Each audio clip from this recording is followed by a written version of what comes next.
श्रीराम जय जय रघुवीर समर्थ. आयुष्यामध्ये चुकीच्या लोकांची संगत करून जर तुम्ही थकला आहात तर मग समर्थ रामदास स्वामींचा हा एक नियम तुमचं आयुष्य बदलू शकतो. यशस्वी आणि समाधानी व्हायचं असेल तर या प्रकारच्या व्यक्तींची संगत कधीच सोडू नका. आणि हेच सांगितलेलं आहे आजच्या सर्वज्ञ संघ निरूपण या समासामध्ये समर्थ रामदास स्वामींनी. श्रीराम. शुकासारिखे पूर्ण वैराग्य जाचे, वसिष्ठा परिज्ञान योगेश्वराचे, कवी वाल्मिकाचा रखामान्य ऐसा, नमस्कार माझा सद्गुरु रामदासा. जय जय रघुवीर समर्थ.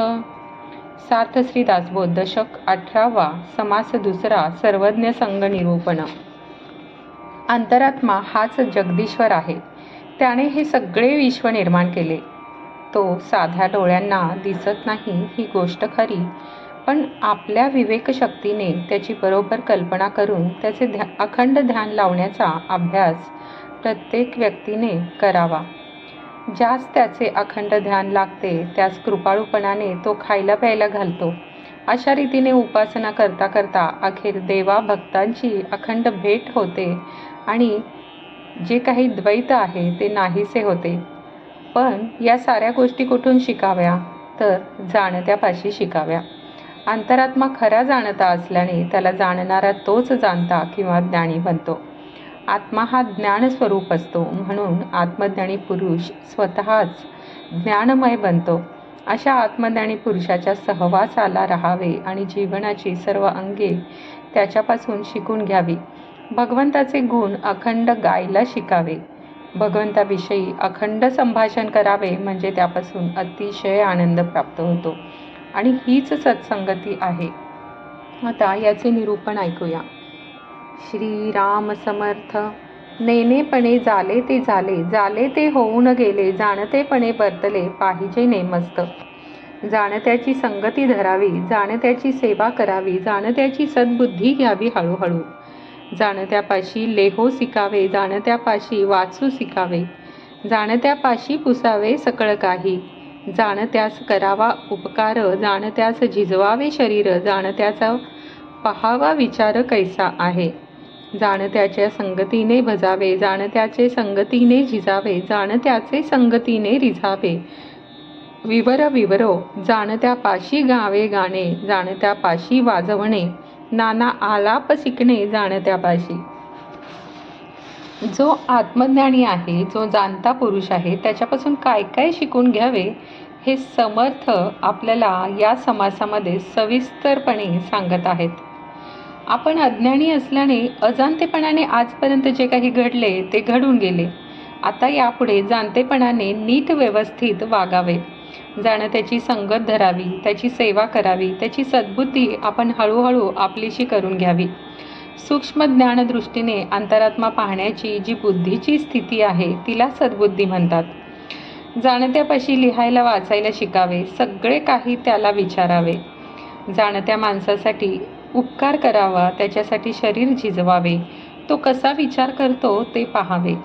जाणत्याच्या संगतीने भजन करावे, दुसऱ्यासाठी झिजावे, पुन्हा पुन्हा मनन करून मनाला प्रसन्न करावे.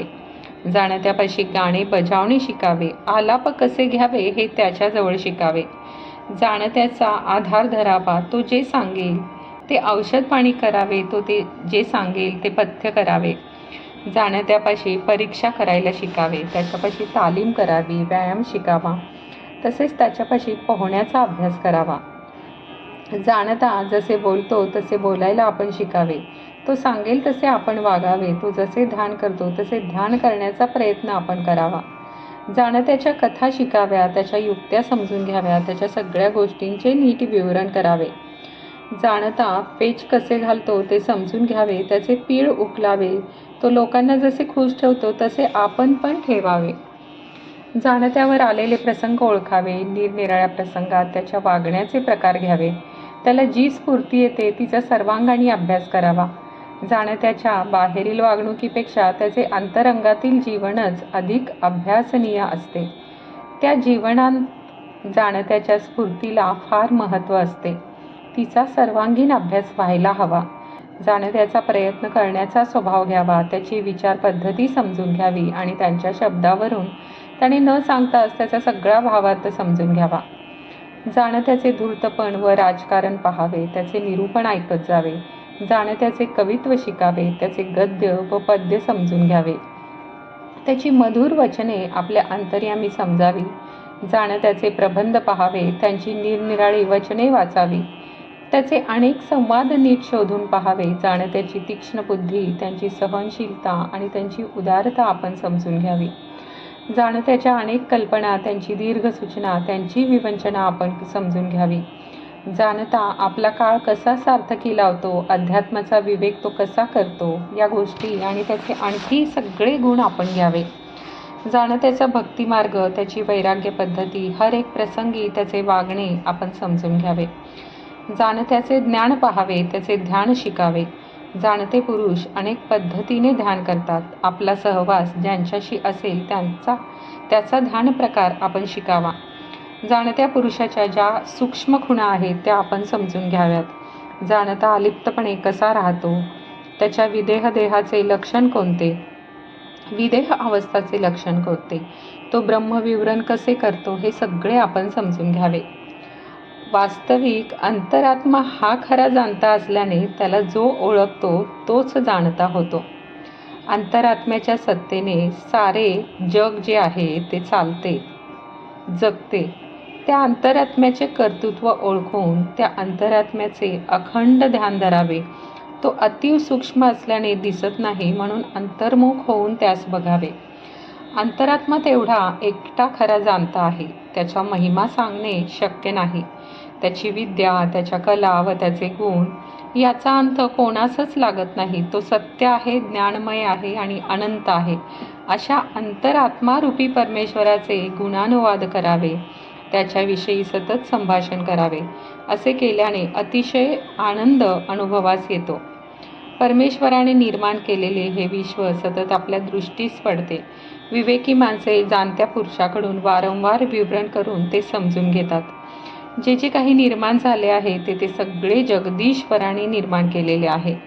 निर्माण केलेले हे दृश्य जगनिर्मात्या जगदीश्वराहून निराळे आहे, हे प्रथम सगळ्यांना कळले पाहिजे. तो लोकांना निर्माण करतो हे खरे, पण तो सूक्ष्म असल्यामुळे पाहू गेल्यास आपल्या दृष्टीस पडत नाही. म्हणून विवेकाच्या शक्तीने त्याला आपण आपल्या कल्पनेच्या कक्षेत आणावा. अंतरात्म्याचे जर अखंड ध्यान लागले तर तो कृपाळूपणाने योगक्षेम चालवितो, खायला प्यायला घालतो. साधकाला जे जे काही बोलायचे असेल ते त्याने अंतरात्म्याच्या अनुसंधानात बोलावे. जो ध्यान धरीत नाही तो अभक्त, तर जो ध्यान धरतो तो भक्त होय. अंतरात्मा आपल्या भक्ताला संसारापासून मोकळा करतो. उपासना करता करता अखेर देवाची व भक्ताची अखंड ऐक्यता होते. ही अनुभवाची गोष्ट आहे. अनुभवी लोकच ती जाणतात. इति श्री दासबोधे गुरुशिष्य संवादे सर्वज्ञ संघ निरूपण नाम समास दुसरा समाप्त. जय जय रघुवीर समर्थ.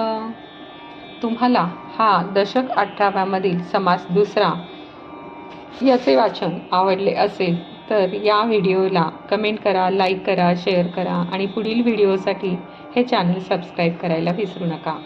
श्रीराम.